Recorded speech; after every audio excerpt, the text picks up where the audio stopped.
Assalamualaikum warahmatullahi wabarakatuh. Innal hamdalillah nahmaduhu wa nasta'inuhu wa nastaghfiruhu wa nastahdihi wa na'udzu billahi min shururi anfusina wa min sayyiati a'malina may yahdihillahu fala mudilla lahu wa may yudlil fala hadiya lahu asyhadu an la ilaha illallah wahdahu la syarika lahu wa asyhadu anna Muhammadan 'abduhu wa rasuluhu la nabiyya wa la rasula ba'dahu. Allahumma salli wa sallim ala nabiyyina Muhammadin wa ala alihi wa ashabihi ajma'in. Ya ayyuhalladzina amanu ittaqullaha haqqa tuqatih wa la tamutunna illa wa antum muslimun. Wa ba'd, fa inna ahsanal kalam kalamullah wa khairal huda huda Muhammadin sallallahu alaihi wa alihi wa sallam wa syarrul umuri muhdatsatuha wa kullu muhdatsatin bid'ah wa kullu bid'atin dhalalah wa kullu dhalalatin finnar. Amma ba'd. Yang sama-sama kita hormati Pak Agung dan juga Ibu Dian Risti beserta seluruh jajaran manajemennya, yang mudah-mudahan kita semua senantiasa diberikan limpahan rahmat, keberkahan dan juga kemuliaan dari Allah Subhanahu wa taala. Alhamdulillah, kita sangat bersyukur kepada Allah Subhanahu wa taala di pagi hari ini memasuki hari kelima di bulan Rabiul Awal 1447 Hijriah, yang juga bertepatan dengan tanggal 28 Agustus 2025. Bi'aunillahi wa taufiqihi, dengan pertolongan serta taufik dari Allah Subhanahu wa taala, kita semua bisa kembali dikumpulkan dalam majlis yang mulia, yaitu majlis ilmu. Dan tentunya atas nikmat tersebut sudah sepatutnya kita menyampaikan ungkapan syukur kita kepada Allah Subhanahu wa taala dengan mengucapkan alhamdulillahilladzi bi ni'matihi tatimmus shalihat. Segala puji bagi Allah yang dengan segala kenikmatannya maka menjadi sempurna segala bentuk kebaikan. Karena sebuah anugerah, sebuah karunia yang sangat istimewa ketika kita bisa diberikan kesempatan oleh Allah Subhanahu wa taala kembali hadir duduk di majelis ilmu.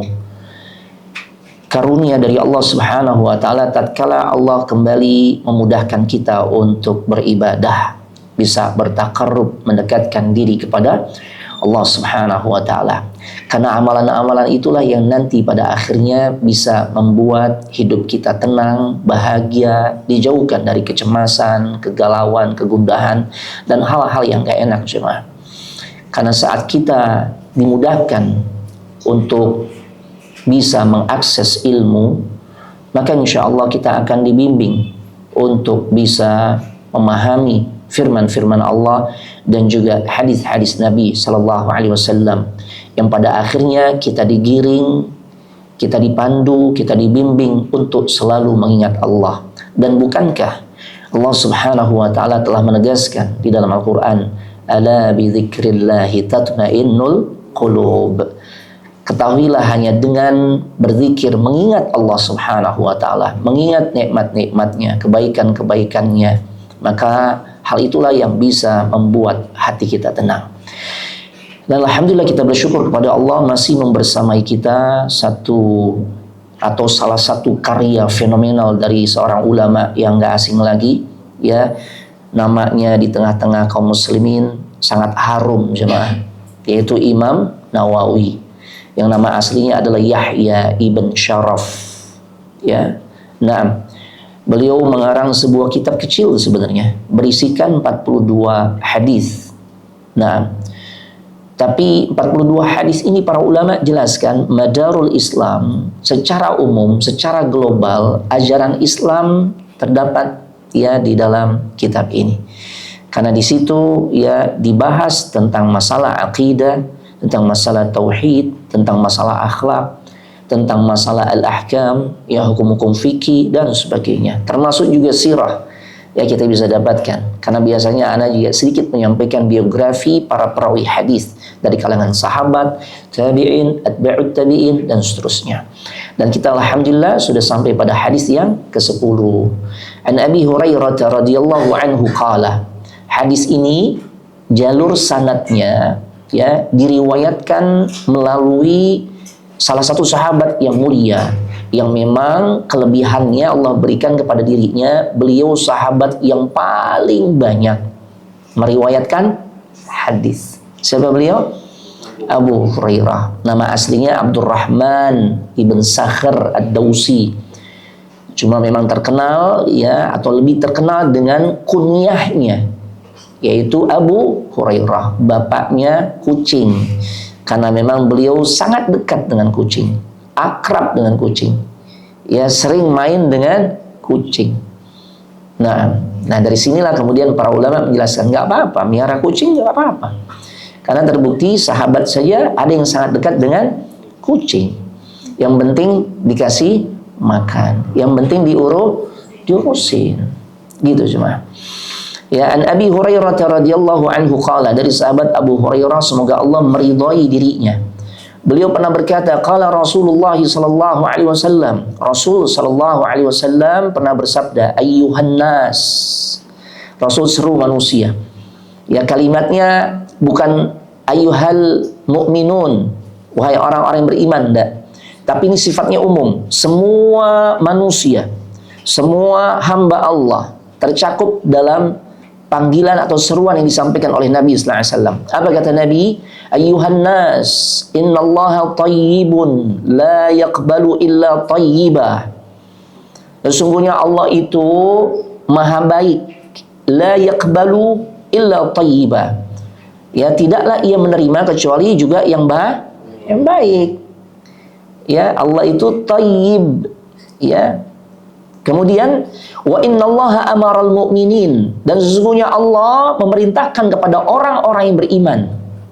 Berarti perintah ini spesifik kepada orang yang beriman.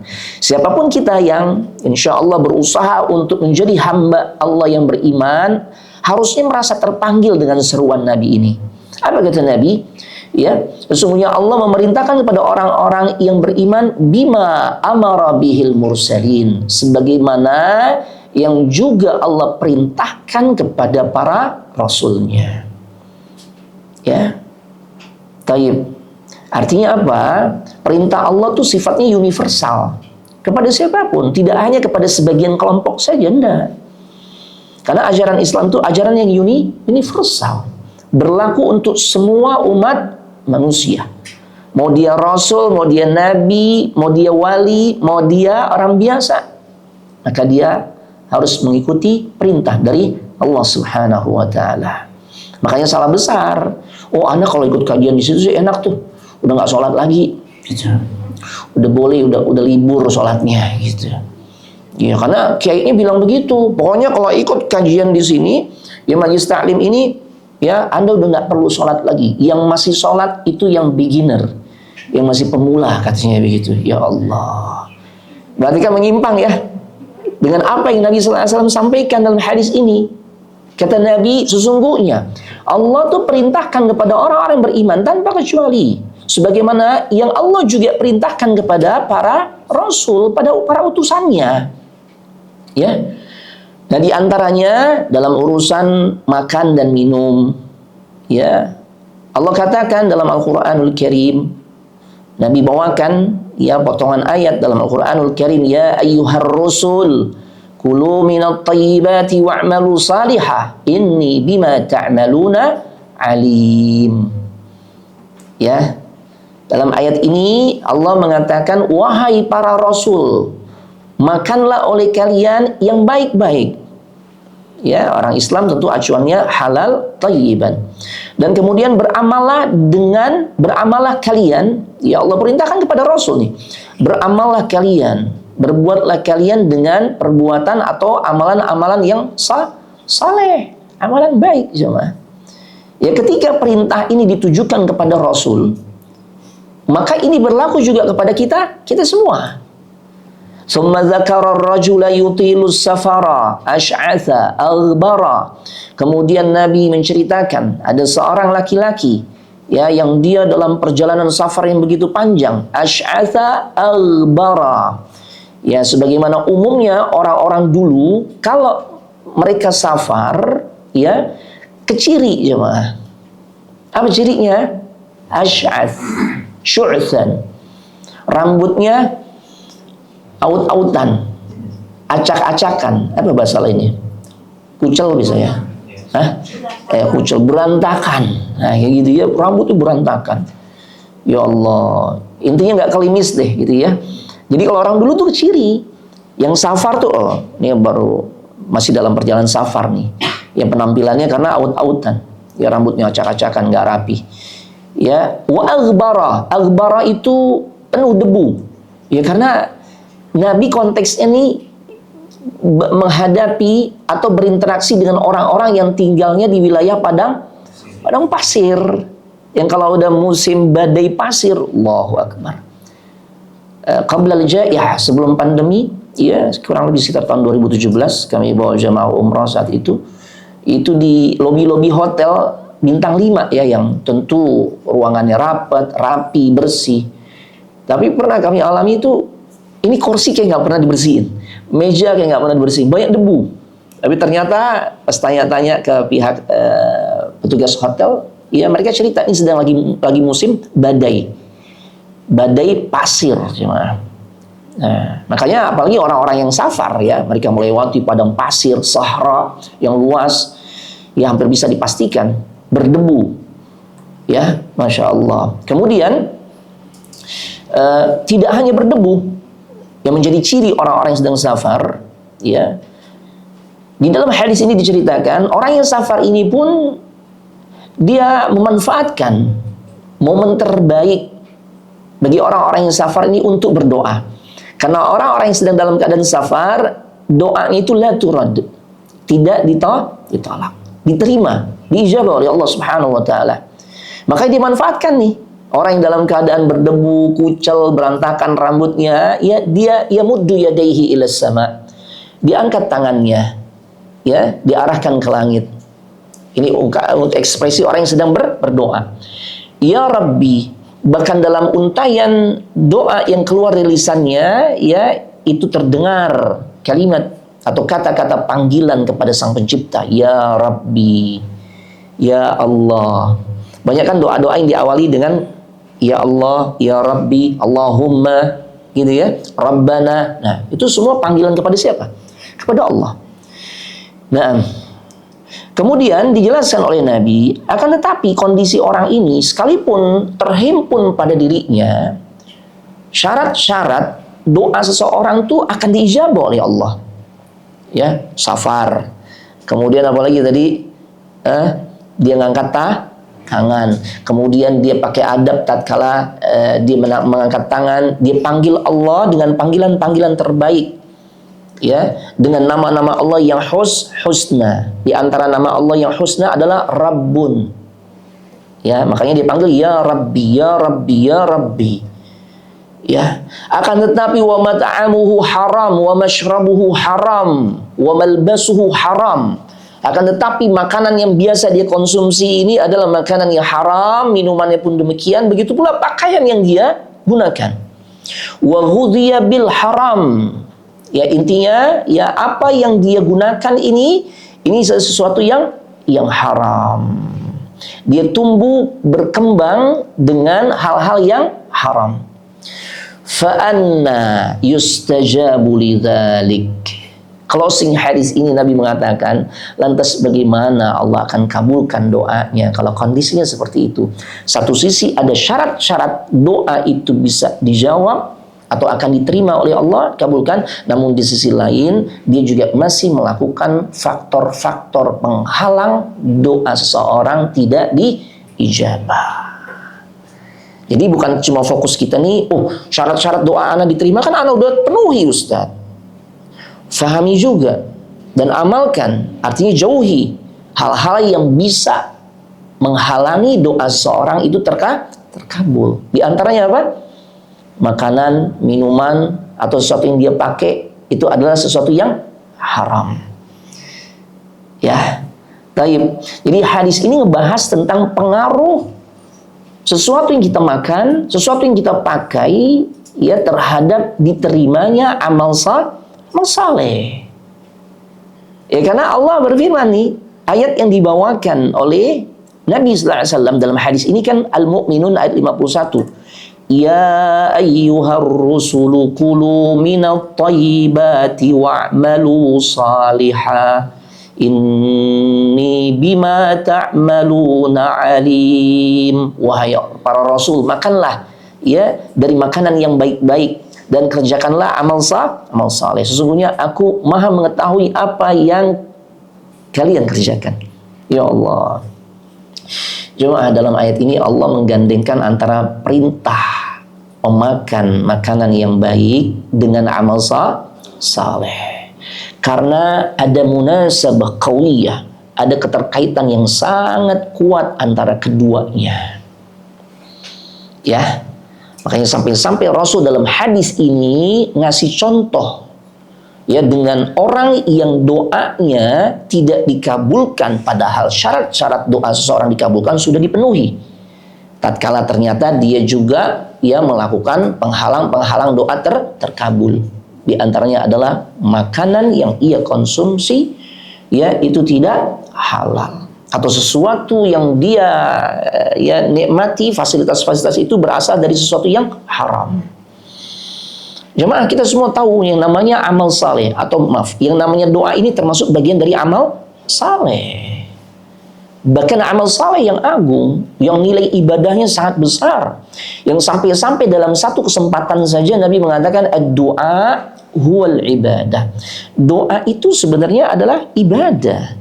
Seakan-akan dari hadis ini mengesankan inti dari semua ibadah itu tercakup dalam aktivitas doa. Hadis yang kayak begitu tuh mirip dengan hadis Nabi yang lain ketika beliau mengatakan al-hajju arafah. Haji itu adalah wukuf di Arafah. Kesannya amalan aktivitas haji, ibadah haji itu cuma sebatas wukuf, padahal kan enggak. Ya kan? Ada mabit di Muzdalifah, ada tawaf, ada sa'i, ada tahallul, ya kan? Ada mabit di Mina, ya, ada melontar jumrah, kan ada itu. Tapi kenapa yang Nabi sebutkan ya haji itu intinya di Arafah? Ya karena memang puncak hajinya itu di situ. Ini cuma ya doa ini luar biasa. Ya kenapa dikatakan oleh Nabi sallallahu alaihi wasallam doa ini adalah ibadah itu sendiri? Karena di dalam doa ya kita sedang menunjukkan kehinaan diri kita di hadapan Sang Pencipta, dan di sisi lain kita meninggikan, memuliakan Allah Subhanahu wa taala setinggi-tingginya pemuliaan. Ya bayangkan, kita kan minta, doa itu hakikatnya apa? Hakikatnya apa? Minta. Kita hinakan diri kita. Makanya kan kita nggak boleh minta-minta tuh begitu. Nggak boleh minta-minta kepada makhluk, karena sesungguhnya orang yang suka minta-minta di hadapan makhluk, di hadapan manusia, ya sesungguhnya dia sedang menghinakan diri kepada makhluk. Seharusnya menghinakan diri, membuat seorang manusia itu menjadi mulia itu di hadapan Sang Pencipta, di hadapan Khalik, bukan makhluk. Itu jemaah. Ya, nah di hadis ini Nabi sallallahu alaihi wasallam mengatakan Allah itu thayyib, maha baik. Ada khilaf di kalangan para ulama, ada perselisihan di kalangan para ulama. Thayyib ini termasuk nama Allah atau bukan? Ya. Nah, sebagian mengatakan thayyib ini termasuk bagian dari nama-nama Allah. Makanya ada orang yang namakan dirinya Abdul Thayyib, hambanya si Thayyib. Thayyib ini maksudnya Allah. Hambanya Thayyib maksudnya Allah. Ini pendapat pertama yang mengatakan Thayyib adalah salah satu di antara nama Allah. Dan ini nggak ada kaitannya dengan Bang Thayyib ya. Nah, beda lagi itu. Yang 2 kali lebaran nggak pulang itu beda. Nah. Pendapat kedua, Thayyib bukan termasuk nama Allah. Laisa min asma'illah. Ya. Dan ulama yang berpendapat seperti ini menjelaskan kenapa Thayyib dianggap bukan nama Allah, ya. Karena kata Thayyib ini bentuknya khabar, datangnya dalam bentuk nakirah. Ciri-cirinya tidak disertai adanya alif lam. Tuh. Dalam hadis ini nggak dikatakan at-Thayyib, tapi Thayyib. Karena kalau nama-nama Allah tuh ada alif lamnya. Ya. Nah, ini pendapat mayoritas ulama. Nah, ya. Ala kulli hal, mau dia termasuk nama Allah atau bukan, ya yang penting kita bisa mengambil hikmah ya dari penyebutan kata thayyib yang Nabi sampaikan dalam hadis ini. Intinya Allah memang maha baik cuma. Nah, Allah itu maha baik ya Allah. Nah, termasuk juga jamil. Ini khilaf juga di kalangan para ulama. Innallaha jamilun yuhibbul jamal. Sesungguhnya Allah tuh maha indah. Sebagian mengatakan ini nama Allah, sebagian lagi mengatakan tidak, karena tidak terdapat alif lam dalam penyebutan kata jamil. Ya, nah, Allah maha indah, menyukai keindahan. Taib. Makanya enggak otomatis orang tuh ketika dia tampil rapi, tampil necis, sombong. Enggak, karena Allah memang suka tuh. Kalau hambanya tuh tampil, Allah suka dengan keindahan. Karena urusan sombong atau enggak itu masalah hati jemaah. Ya, nah. Baik, Bapak Ibu jemaah sekalian semoga dimuliakan oleh Allah Subhanahu wa taala. Kemudian di kelanjutan hadis ini Nabi mengatakan la yaqbalu illa thayyibah, dan Allah enggak akan terima kecuali yang baik-baik saja. Nah, konsekuensi dari sifat baik yang Allah miliki adalah Allah tidak menerima kecuali yang juga baik. Kebaikan itu mencakup banyak hal. Di antaranya dalam urusan akidah, keyakinan kita. Allah hanya terima akidah kita tuh, akidah hambanya, yaitu akidah-akidah yang baik, keyakinan-keyakinan yang benar, yang sumbernya jelas dari Al-Quran dan hadis. Bukan akidah katanya, kan gitu.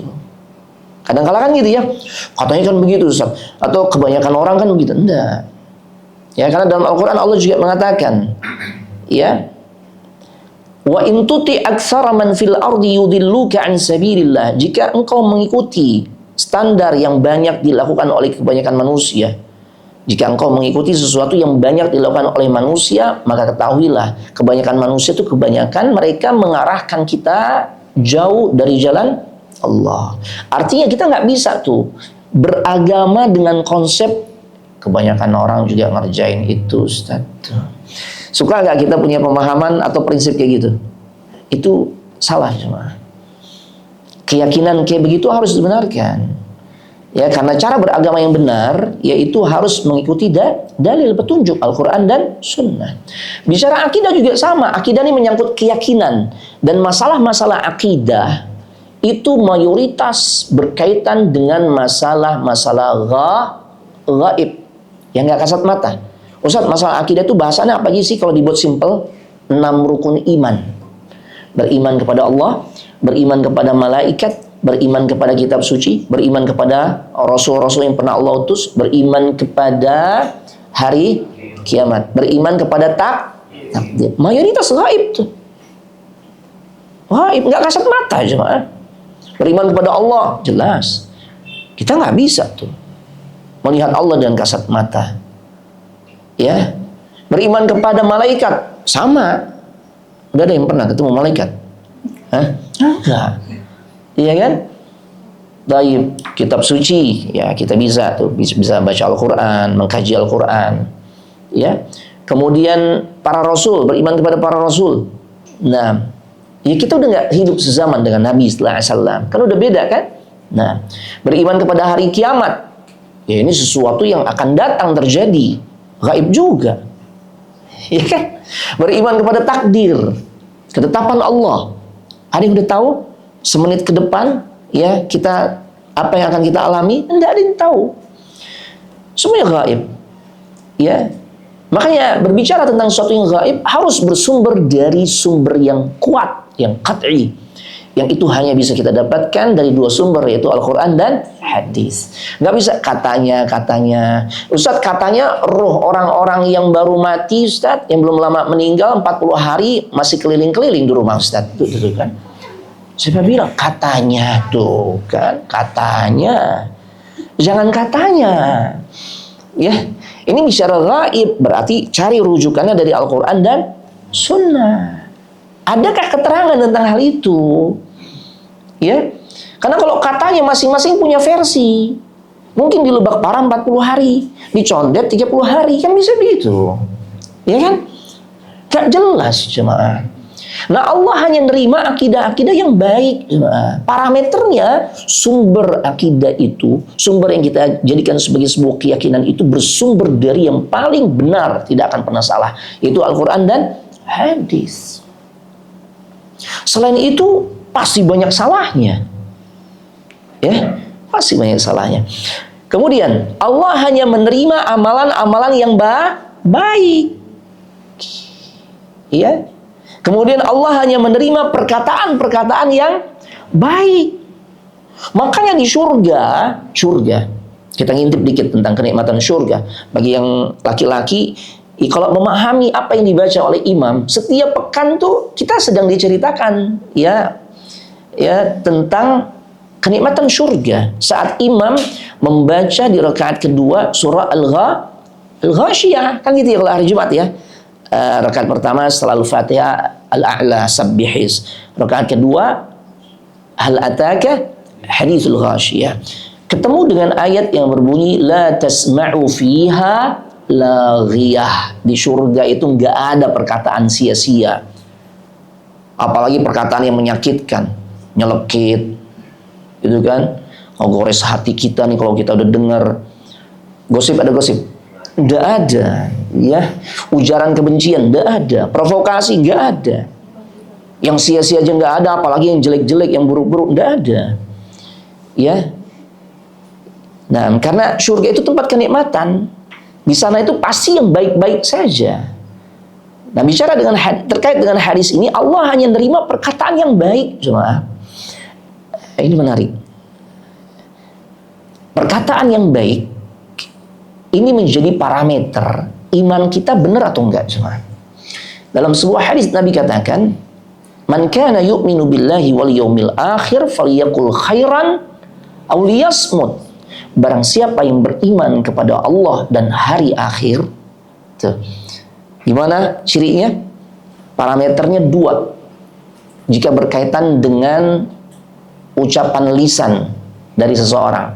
Yang pertama, falyaqul khairan, maka ucapkanlah yang baik. Atau kalau nggak bisa mengucapkan yang baik, opsi kedua, diem, cicing. Ya kan gitu. Cicing ya bahasa Sundanya, diem. Bener ya. Itu jemaah. Jadi parameter kita nih bisa ngejaga lisan atau tidak, atau parameter iman kita baik atau tidak kepada Allah dan beriman kepada hari akhir, itu diantaranya terlihat dari kemampuan seseorang menjaga lisannya, di dalam menjaga lisannya. Kemampuan seseorang dalam menjaga lisan, opsinya cuma dua. Tatkala dia ngomong, tatkala dia bicara, maka tidaklah dia bicara kecuali hal yang baik. Berarti nggak ada dusta, nggak ada nyakitin orang, nggak ada nuduh, ya nggak ada fitnah, nggak ada ghibah, nggak ada. Atau kalau dia nggak bisa melakukan hal itu, maka opsi kedua, apa itu? Diam. Ini jemaah, Allah hanya terima yang baik jemaah. Terkait dengan perkataan kita, kalau kita nggak sanggup untuk berkata yang baik, diam. Dan memang ini tugas berat jemaah. Orang zaman sekarang kan sukanya apa? Komen. Coba aja kalau kita udah aktif di medsos, kolom apa tuh yang banyak banget tuh, ya, kolom komen kan banyak banget isinya tuh, macam-macam deh tuh. Hujatan, ujaran kebencian, provokasi, nuduh orang, ya, pembunuh karakter. Oh, banyak gak? Iya kan? Ini jemaah. Kenapa kita setengah mati gak bisa ngejaga lisan? Tuh. Yang dimana kalau orang tuh udah gak bisa ngejaga lisan, seringkali dia mengucapkan hal-hal yang menjadikan dirinya menyesal seumur hidup. Itu sering terjadi, ya kan? Suami istri yang udah dibina ya belasan bahkan puluhan tahun kandas tuh dengan sebab karena nggak bisa jaga lisan. Khususnya tatkala lagi marah. Ini kondisi marah, nih kondisi yang paling sulit seseorang menjaga lisan. Wah, iya reaksinya cepet. menjiwai banget ya. Ya karena memang faktanya begitu kan. Faktanya kan gitu ya. Ini kalau udah marah tuh luar biasa. Ya, penghuni Ragunan diabsenin, tuh kan. Isi jamban disebutin tuh, apa aja kan gitu tuh, orang marah kelakuan itu begitu. Ya kan? Kenapa kita nih setengah mati sulit banget menjaga lisan? Padahal kemampuan kita menjaga lisan menjadi parameter iman kita baik atau enggak tuh kepada Allah dan hari akhir. Ini kan penting cuma. Jawabnya karena kita belum pernah ya atau belum sungguh-sungguh belajar tentang teknik diam. Tuh. Karena yang kita pelajari itu teknik bicara. Makanya kelas yang dibuka public speaking. Benar gak? Iya, coba aja lihat di flyer-flyer yang ada di medsos. Ya dibuka kelas public speaking. Durasi belajar 3 bulan, 6 bulan, setahun. Ya, oh Masya Allah. Orang tuh kalau belajar public speaking atau ikut kelas public speaking untuk ngapain jemaah? Agar bisa apa? Bicara. Biar pinter ngomong, bisa bicara. Padahal para ulama nggak nganggap buruk nih orang belajar bicara. Kalau emang dibutuhkan penting. Ya, kita yang sering ya berinteraksi dengan banyak orang, menyampaikan sesuatu agar mudah difahami, ya mesti belajar public speaking. Kan gitu ya. Masya Allah. Taib. Namun jangan lupakan perkara yang juga nggak kalah pentingnya, dan ini dijalani oleh para ulama kita terdahulu, orang-orang hebat, orang-orang besar nih. Ya. Ketika mereka juga dengan effort yang luar biasa belajar juga tentang teknik diam. Ini yang luput dari kita. Ya kan? Ini. Makanya di antara sahabat ada yang namanya Abu Darda mengatakan ta'allamtu samta kama tata'allamunal kalam. Pelajarilah oleh kalian tentang teknik belajar diam. Ya, sebagaimana kalian dengan sungguh-sungguh belajar teknik bicara. Ini pesan sahabat nih. Sahabat kita tahu imannya, amalnya luar biasa sampai Allah dan Rasulnya puji. Ternyata mereka ngasih bimbingan kepada kita semua, pelajari tentang teknik diam. Sebagaimana kalian juga belajar teknik bicara. Berapa lama Ustaz? Biar belajarnya keren nih Ustaz. Durasinya. Oh, ada ulama yang namanya Al-Muwarriq Al-Ajli. Beliau kasih testimoni. Ta'allamtu samta fi 10 sinin. Aku belajar tentang teknik diam itu selama 10 tahun. Keren banget jemaah. Dibuka kelas teknik diam. Lamanya belajar 10 tahun. Ada yang mau gabung? Nggak ada. Jangankan 10 tahun, ya nggak ada embel-embel 10 tahun aja durasi belajarnya ya 10 tahun, nggak dihilangkan deh itu ya. Cuma dibuka kelas belajar teknik diam, nggak ada yang mau ikut. Atau nggak laku tuh kelas, kan gitu ya. Padahal ulama dulu ngejalanin 10 tahun. Apa output yang didapatkan? Dulu cerita lagi. Wa ma qultu syai'an qad idza ghadibtu. Dengan karunia Allah, setelah menjalani proses belajar teknik diam selama 10 tahun, Allah berikan karunia, aku mampu untuk menahan lisan, tidak mengucapkan sepatah kata pun ketika aku marah. Keren cuma. 10 tahun belajarnya cuma. Ya. Karena Allah tuh hanya menerima perkataan yang baik. Untuk bisa, ya pada tahapan ini butuh belajar.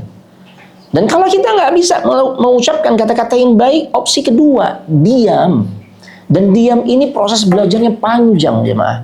Kan kita nggak betah, jemaah, diam. Maunya komen. Kalau kita nggak komen lewat lisan, komen lewat apa? Tulisan. Makanya PR kita makin berat, makin banyak. Bukan cuma ngejaga lisan, tapi ngejaga apa nih? Jari apa yang paling lincah? Jempol tuh kan. Ini PR kita nih jemaah. Ya. Padahal Allah hanya menerima ucapan-ucapan atau kalimat-kalimat yang kita tuliskan yang baik-baik saja jemaah. Jemaah, semua yang kita lakukan termasuk ucapan yang keluar dari lisan, tulisan yang kita share, yang kita posting, yang kita forward, itu akan dimintai pertanggungjawaban oleh Allah Subhanahu wa taala. Jangankan urusan itu kan nanti kaitannya dengan masalah kehormatan diri saudara kita atau orang lain, yang karena ucapan kita maka kehormatan diri orang lain sampai jadi rusak, tercederai dan sebagainya. Kan gitu ya. Pasti akan dihisab, ya. Jangankan urusan berat kayak gitu. Ya. Nabi pernah mengatakan, nanti semua hak di hari kiamat akan dikembalikan kepada orang-orang yang berhak menerimanya. Artinya kalau di dunia ini ada mungkin kita termasuk pihak yang dizalimi, nggak dapat hak kita. Kita pinjemin teman kita uang, nggak dibalikin. Nggak usah khawatir, nanti dibalikin sama Allah. Ya hari kiamat Allah pasti akan balikin kepada yang berhak. Sampai-sampai Nabi mengatakan, ya kambing yang tidak bertanduk dia akan mendapatkan haknya untuk menuntut balas kepada kambing yang bertanduk, yang tatkala di dunia yang punya tanduk ini suka nyerudukin yang nggak bertanduk. Tuh, ini urusan kambing, jemaah. Urusan kambing ada pertanggungjawabannya. Apalagi urusan manusia, hak-hak manusia, kehormatan diri manusia yang sering kita rusak dengan sebab ucapan yang nggak baik. Urusan kambing, jemaah. Ya. Kambing nanti akan nuntut balas tuh kepada kambing yang bertanduk tuh. Yang nggak bertanduk, ya karena kan dia nggak punya kekuatan, dizalimi dia. Dia akan nuntut tuh di depan Allah dan Allah kasih haknya. Ya, ya Allah. Waduh, gimana Ustaz? Berat juga, anak suka kambing Ustaz. Kan dituntut ya, anak suka sate kambing gitu ya. Kapsah kambing ya. Enggak, jemaah. Ini kaitannya kambing versus kambing. Bukan kambing versus manusia, enggak ya.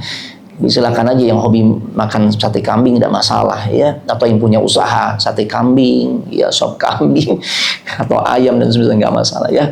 Nah, ini cuma ya Allah. Baik, kita lanjutkan. Rekan-rekan yang semoga dimuliakan oleh Allah Subhanahu wa taala. Nah, kita percepat penjelasannya ya. Jadi perhatikan sesuatu yang kita konsumsi, jemaah. Karena ini sangat berkaitan erat dengan doa yang kita sampaikan kepada Allah. Ya, kalau ternyata kita terbiasa mengkonsumsi yang Allah haramkan, itu menjadi salah satu faktor yang menjadi sebab doa kita ya tidak diijabah oleh Allah Subhanahu wa taala. Jemaah, Rasul menyebutkan dalam hadis ini contoh seseorang yang dalam kondisi dia sebenarnya mengumpulkan sifat-sifat atau sebab-sebab yang menjadikan doa seorang terkabul. Di antaranya musafir. Nah, musafir ini memang terkabul doanya, jemaah. Nabi mengatakan salasu da'awat mustajabat la syakka fihinna. Ada 3 doa yang pasti akan dikabulkan tanpa ada keraguan di dalamnya. La syakka fihinna. Ini kalau udah ada kata-kata la syakka fihinna, ini jauh lebih kuat, jauh lebih tegas dibandingkan kalau digunakan kata tidak ditolak gitu loh. Ya. Ya sekilas maknanya sama, cuma kadarnya lebih kuat nih kalau redaksi yang digunakan adalah la syakka fihinna. Enggak diragukan. Pasti. Yang pertama, golongan apa? Ya, atau siapa yang doanya tidak akan pernah ditolak tanpa keraguan di dalamnya? Yang pertama, da'watul mazlum, orang-orang atau doa orang-orang yang dizalimi.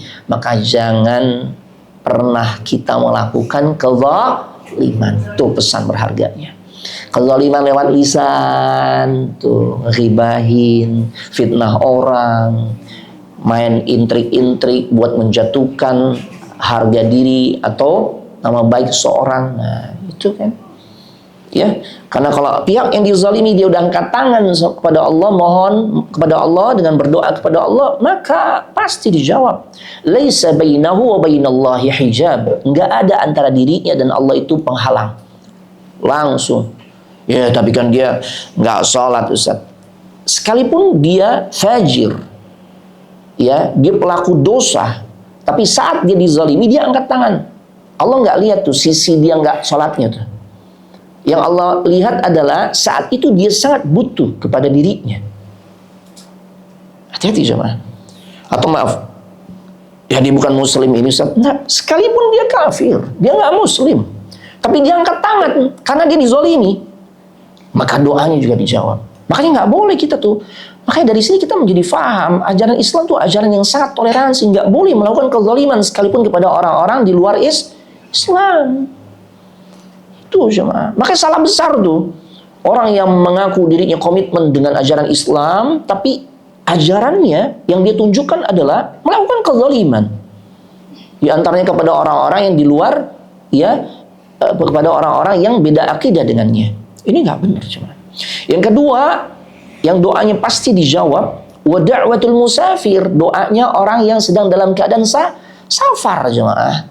Maka manfaatkan jemaah. Kita pulang kampung mudik, ya, mau nengokin orang tua atau ada urusan bisnis, urusan usaha, ya, maka momen tersebut tuh momen doa kita nih nggak ditolak, benar-benar diijabah.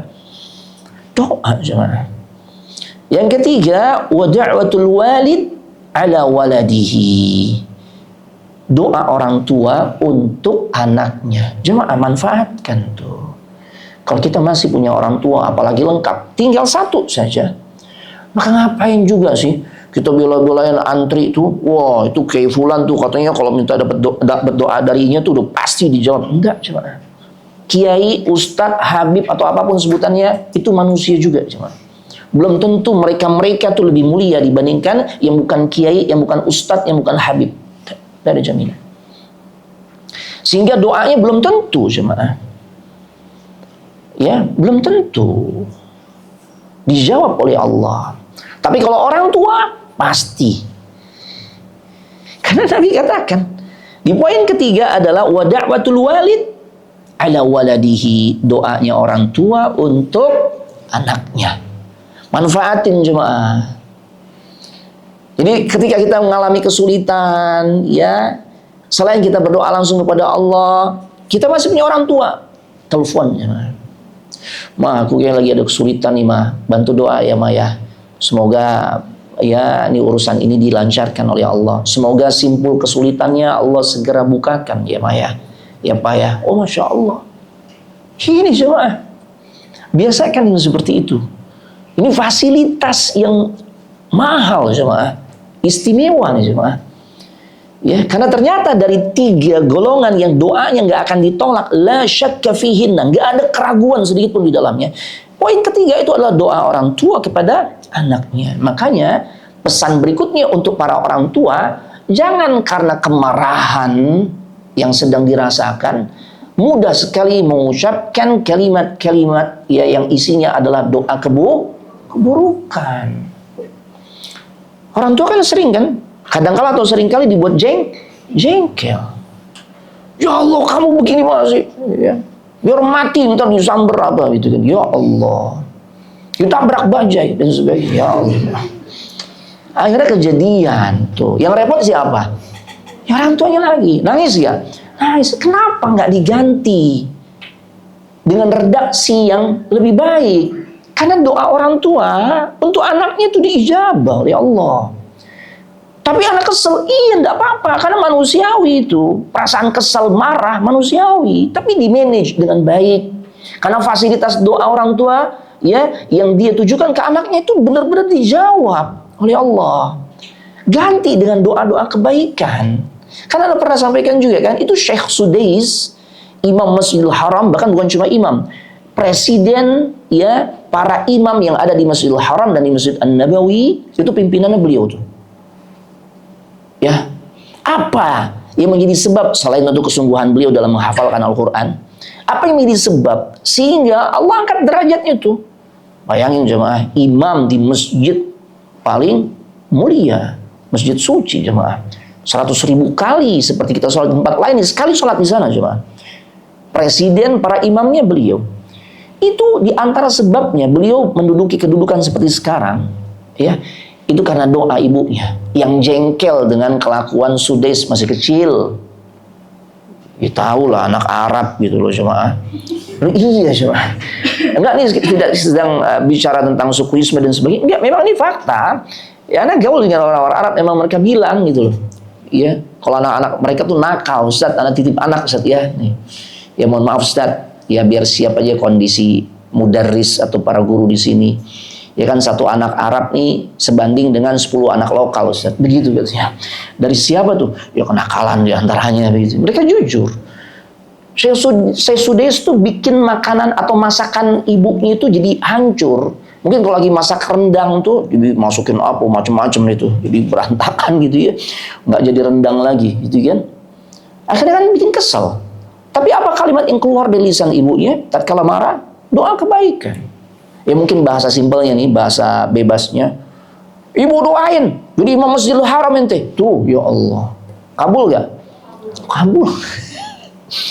Jadi ibu-ibu, iya, khusus ibu-ibu ya. Masya Allah. Dan tentu juga bapak, kita semua orang tua ya, ibu dan bapak. Tapi yang interaksinya lebih intensif kepada anak kan, ibu-ibu ya. Nah, sehingga lebih peluang terpancing emosinya tuh lebih besar. Ya, silakan ya. Dalam kondisi marah, kesal dan sebagainya. Cuma tatkala marah dan kesal, ungkapkan ya dengan kalimat-kalimat yang isinya doa-doa kebaikan. Itu cuma ya, karena doa ibu pasti dijawab, doa orang tua pasti dijawab oleh Allah. Kemudian yang menjadi sebab doa seorang dikabulkan ya ketika seseorang menunjukkan dalam kondisi yang jauh dari kesombongan. Dalam hadis ini digambarkan ini orang kucel, syu'than, ghubran, berdebu, rambut acak-acakan. Ya, artinya kalau kita doa kepada Allah, ya, maka tampilkan diri kita dengan kondisi kita itu hina di hadapannya. Tidak mesti harus secara fisik ya. Bukan berarti kita kalau mau doa ini pakai cari baju yang robek-robek dulu. Enggak gitu ya. Cuma kalau kita di hadapan Allah tuh ya tampillah dengan kondisi kita tuh hina di hadapannya. Ya Allah, saya yang berlumuran dosa. Ya. Yang bergelimang maksiat dan sebagainya. Itu jemaah. Nah, kadang kala orang berdoa, ya Allah, kenapa engkau kasih ujian saya seperti ini? Apa salah saya? Tuh. Iya kan? Salah Anda itu dia, nggak mau tampil hina di hadapan Allah. Apa salah saya? Itu ngomong begitu aja udah salah tuh, gitu ya. Kan seharusnya di hadapan Allah ya kita hinakan diri kita. Lo ngomong banyak salah jemaah. Dari mulai bangun tidur sampai tidur lagi, itu isinya kan banyak dosa ya jemaah. Ya, kita dosa sama istri, ya Allah, karena sarapan telat tuh. Atau sebaliknya, istri dosa sama suami. Kita orang tua dosa sama anak, anak dosa sama orang tua karena nggak bisa menunjukkan bakti. Sesama rekan kerja kadang-kala ada ucapan-ucapan yang ya menggores hati. Itu kan dosa-dosa mulu jemaah. Ya, nah ini jemaah. Nah kondisi seperti ini, jadi saat kita berdoa kepada Allah, tampil dalam keadaan kita dihina. Ya, taib. Karena faktanya memang demikian jemaah. Taib. Kemudian mengangkat tangan. Ini diantara adab berdoa. Faktor yang menjadikan doa seorang itu dijawab, doa seorang benar-benar diijabah, itu ngangkat tangan. Walaupun nanti ada perincian. Apakah di setiap doa kita harus angkat tangan Ustaz? Ternyata dijelaskan oleh para ulama. Tidak setiap keadaan. Kalau doa-doa yang dimana momennya kita ingin menyampaikan permohonan secara khusus, kita lagi misalnya lagi berharap Allah kasih kesembuhan, ini penyakit udah lama, ya angkat tangan lah. Untuk menunjukkan betapa kita amat sangat membutuhkan pertolongan dari Allah, kesembuhan dari Allah.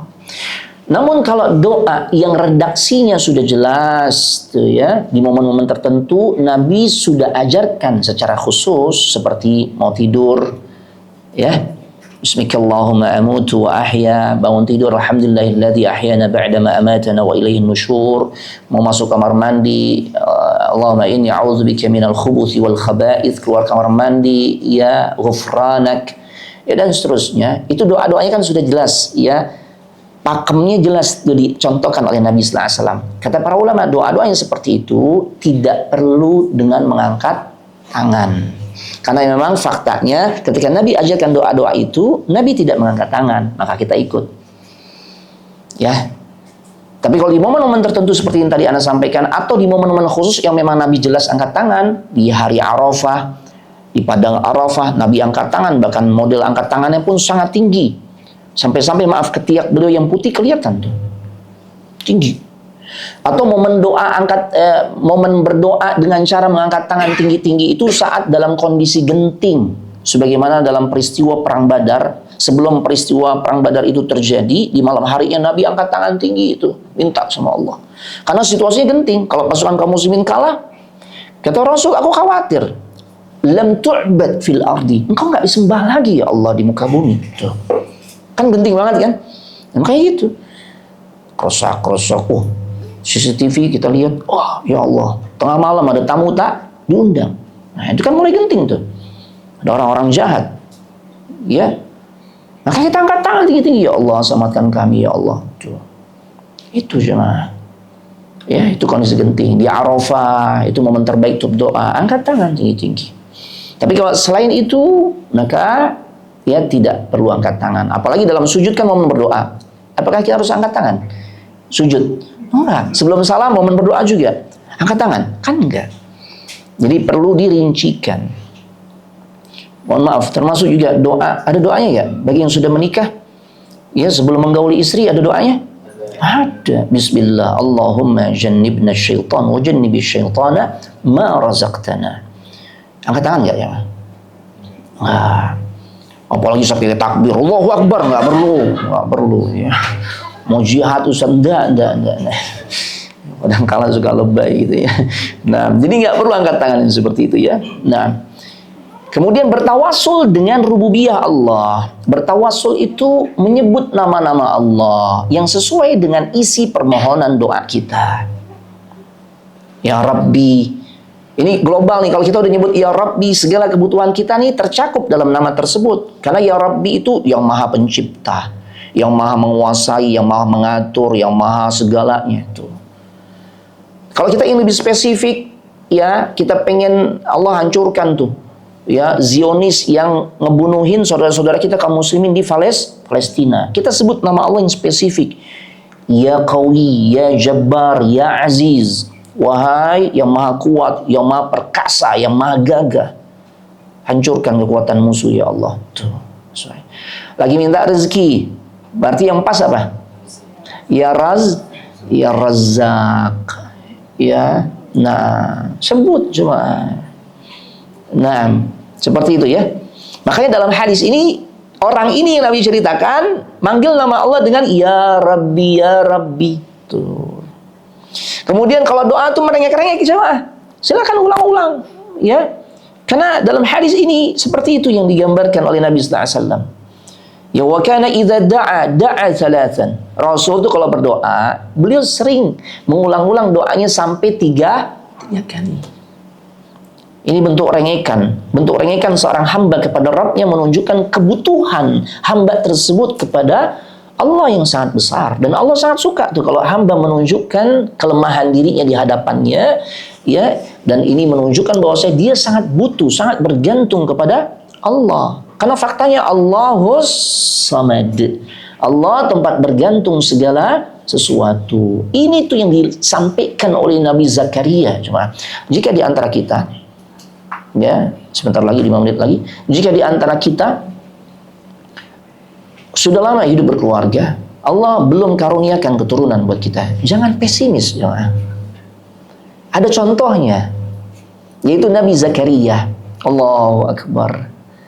Ya, ini kondisi Nabi Zakaria nih, sebenarnya kalau dilihat dari peluang untuk dapat keturunan, nggak bisa, udah ketutup menurut logika manusia. Pertama, Nabi Zakarianya udah tua, udah sepuh banget. Ya kalau tua sih, ya kalau laki-laki sih masih bisa aja ya gitu, kalau dia memang sehat, bisa menjaga kondisi kan gitu ya, masih bisa memproduksi sel sperma ya. Cuma faktor kedua nih yang kita semua jadi paham, peluang punya keturunan tertutup. Istrinya itu mandul akhirah, bukan cuma mandul, udah mengalami masa menopause. tua jemaah, dan tidak head lagi, udah hilang masa suburnya. Udah gitu mudanya aja mandul. Tapi nggak pernah pesimis dalam berdoa. Allah abadikan dalam surah Maryam, ya qala rabbi inni wahanal azmu minni washta'ala ar-ra'su syaiba. Nabi Zakaria berkata, wahai Rabbku, tuh Rabb kan, ya Rabbi, ay Rabbi, wahai Rabbku, sesungguhnya tulangku ini udah lemah ya Allah, karena tua. Ya, kemudian kepalaku sudah banyak pula ditumbuhi uban. Tapi yang keren apa jemaah? Ini kalimat setelahnya nih, ayat berikutnya. Maaf, kelanjutan ayatnya ini keren banget jemaah. Dan inilah seharusnya yang kita tunjukkan kepada Allah tatkala berdoa. Jangan pernah putus asa, jangan pernah bosan. Nabi Zakaria udah lama doa tuh. Bayangkan, sebagian ulama katakan usianya mendekati 100 tahun. Istrinya juga udah monopause, berarti udah nenek-nenek kan. Tapi apa kata beliau? Walam akum bidu'aika rabbi syaqiyya. Ya Allah, tapi aku nggak pernah kecewa ya Allah untuk selalu berdoa meminta kepadamu. Tuh, ini yang keren nih. Kita kan baru sepekan aja doa, belum kelihatan. Ya Allah, kenapa nggak dikabulin ya Allah? Tuh kan. Katanya engkau nggak mengingkari janji ya Allah. Katanya engkau selalu mengabulkan doa setiap hamba. Ya, sabar. Ini Nabi Zakaria hampir mendekati usia 100 tahun nih. Puluhan tahun doa. Allahu Akbar. Tapi kalimat yang keluar dari lisannya apa? Walam akum bidu'aika rabbi syaqiyya. Tapi sekalipun aku belum punya keturunan ya Allah, dengan kondisi yang semakin lemah, ya, uban sudah mulai banyak tumbuh di kepala, ya, akan tetapi aku nggak pernah kecewa untuk terus berdoa minta kepada Engkau ya Allah. Ya Allah. Ini jemaah yang keren nih. Karena pengabulan doa itu bukan yang sesuai keinginan kita. Kuncinya adalah Allah akan berikan pengabulan itu di momen yang terbaik. Itu cuma kita nih kurang sabar. Kekurang sabaran kita nih dengan sebab kita belum maksimal mempercayakan urusan kita kepada Allah. Kalau kita percaya sudah. Orang kan kalau percaya udah tenang aja, udah serahin ke urusan nih sama si fulan. Dia kalau udah urusan di bidang ini udah jagonya deh. Anak udah tenang, tuh kan. Kenapa sama makhluk bisa? Padahal ternyata yang kita tenang, nyerahkan urusan kepada seseorang, gagal, zong. Kan gitu kan? Kalau kita serahkan urusan kepada Allah, beres gak jemaah? Beres. Allahu Akbar.